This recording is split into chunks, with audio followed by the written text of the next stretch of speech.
Hey, how's it going, you guys? Welcome back with Chongo here, and today we are continuing the Stanley parable, and this time we will be going in the right direction, not in the wrong direction, because I do not want to live a sad life with my wife in a house and die again.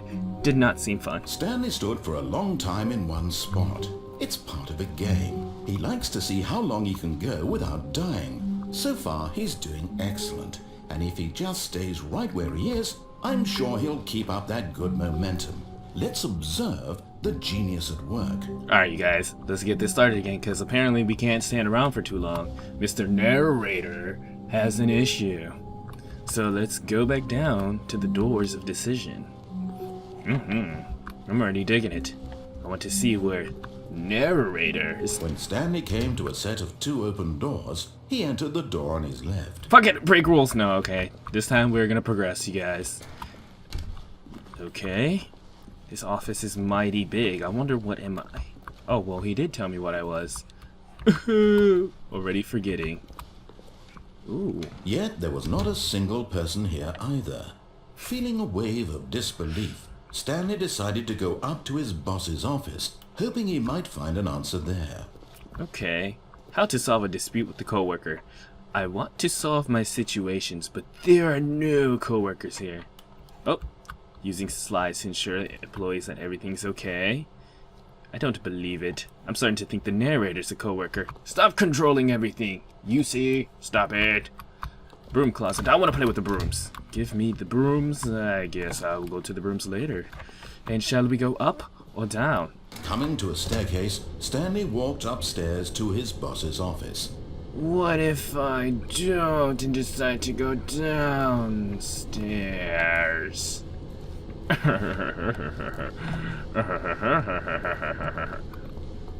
But Stanley just couldn't do it.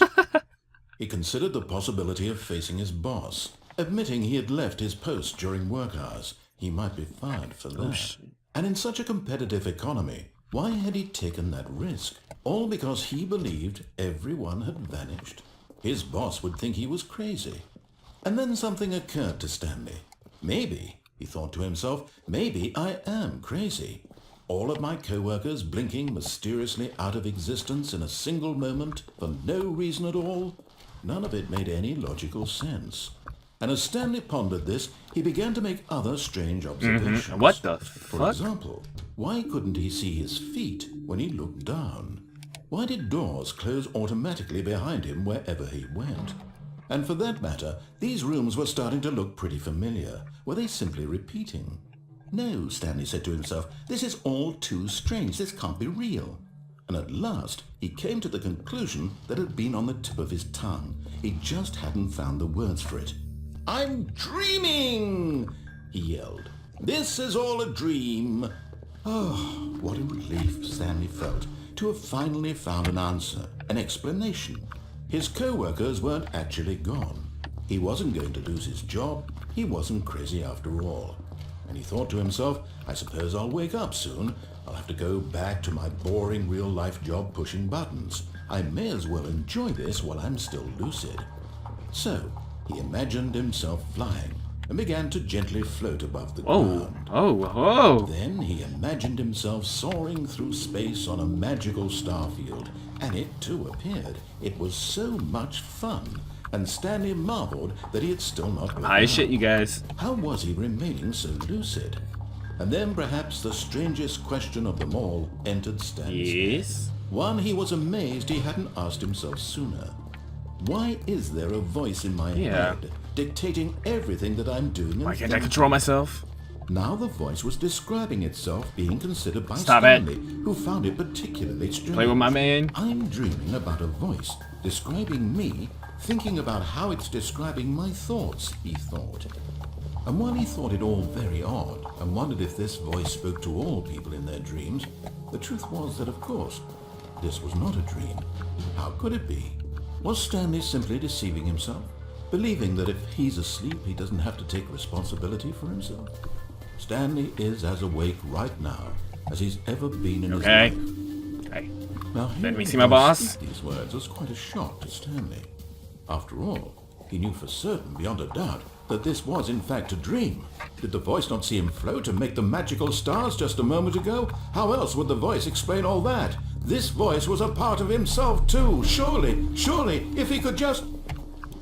He would prove it. He would prove that he was in control, that this was a dream. Yes. So he closed his eyes gently, and he invited himself to wake up. Oh, no, no. He felt the cool weight of the blanket on his skin, the press of the mattress on his back, the fresh air of a world outside this Let me one. go. Let me wake up. Wake me up. He thought to himself. I'm through with this dream. I wish it to be over. Let me go back to my job. Let me continue pushing the buttons. Please. It's all I want. I want my apartment and my wife and my job. All I want is my life exactly the way it's always been. My life is normal. I am normal. Everything will be fine. This guy's really scaring me out, you guys. I am okay. Makes me sound like I'm dying this whole time. Whoa! I'm awake! And... Stanley began screaming. Please, someone, wake me up. My name is Stanley. I have a boss. I have an office. I am real. Please, just someone tell me I am real. I must be real. I must be. Can anyone hear my voice? Who am I? Who am I? And everything went black. okay. This is the story of a woman named Oh, Mariella. yo, I'm a different person. I am Mariella.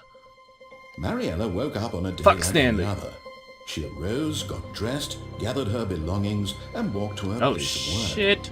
But on this particular day, her walk was interrupted by the body of a man who had stumbled through town talking and screaming to himself, and then collapsed dead on the sidewalk. And although she would soon turn to go call for an ambulance, for just a few brief moments she considered the strange man. He was obviously crazy. This much she knew. Everyone knows what crazy I'm fucking people look insane. like. And in that moment, she thought to herself how lucky she was to be normal. I am sane. I am in control of my mind. I know what is real and what I don't know isn't. what is real. It was comforting to think this, and in a certain way, seeing this man made her feel better. But then she remembered the meeting she had scheduled for that day. The very important people whose impressions of her would affect her career, and by extension, the rest of her life. So, She had no time for this, so it was only a moment that she stood there, staring down at the body. And then she turned and ran. okay, I guess I have no option. I went the wrong way again, and let's not die another time. This time, we're gonna go back to there. This is insane. To a staircase, Stanley walked upstairs to his boss's office. Alright, you guys, so we're back here now. This time, instead of going down and figuring out another death, because apparently I've been finding all the deaths not on purpose, but narrator won't let me decide my life, so let's go with his life story. Is this my boss office? Nope, it lied to me. Why did you show me that door? Is it meant to be open? Boss office? No, it's not. Hello, Mr. Boss. Hey. His office is very fancy and big. Why don't we get a fancy ass office and very brown? He loves wood. I can definitely tell you that. And very... Stepping into his manager's office, Stanley was once again stunned to discover not an indication of any human life. Shocked, unraveled, Stanley wondered in disbelief who orchestrated this, what dark secret was being held from him.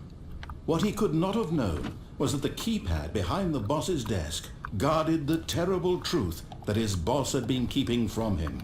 And so the boss had assigned it an extra secret PIN number, 2845. But of course, Stanley couldn't possibly have known this. I don't know that the pin is 2845. Open! And open! We're gonna fiddle with it. Fiddling with the keyhole. Stanley just sat around twiddling his thumbs. Trying to input anything on the device was useless, since he could never possibly know that the combination was 2845. Okay, so am I supposed to type 2845? There we go. Alright. 28. Okay, okay. Get to you, Jesus. You're very, very picky. I did it. I'm doing it. It's not opening anything. Forgot, but it turns out that the panel's emergency override kicked in, and the door just opened all by itself. And Stanley got the hell along with the story. Well, whoop-de-doo. Well, thank you for making it much easier, narrator. See, that's all you needed to do.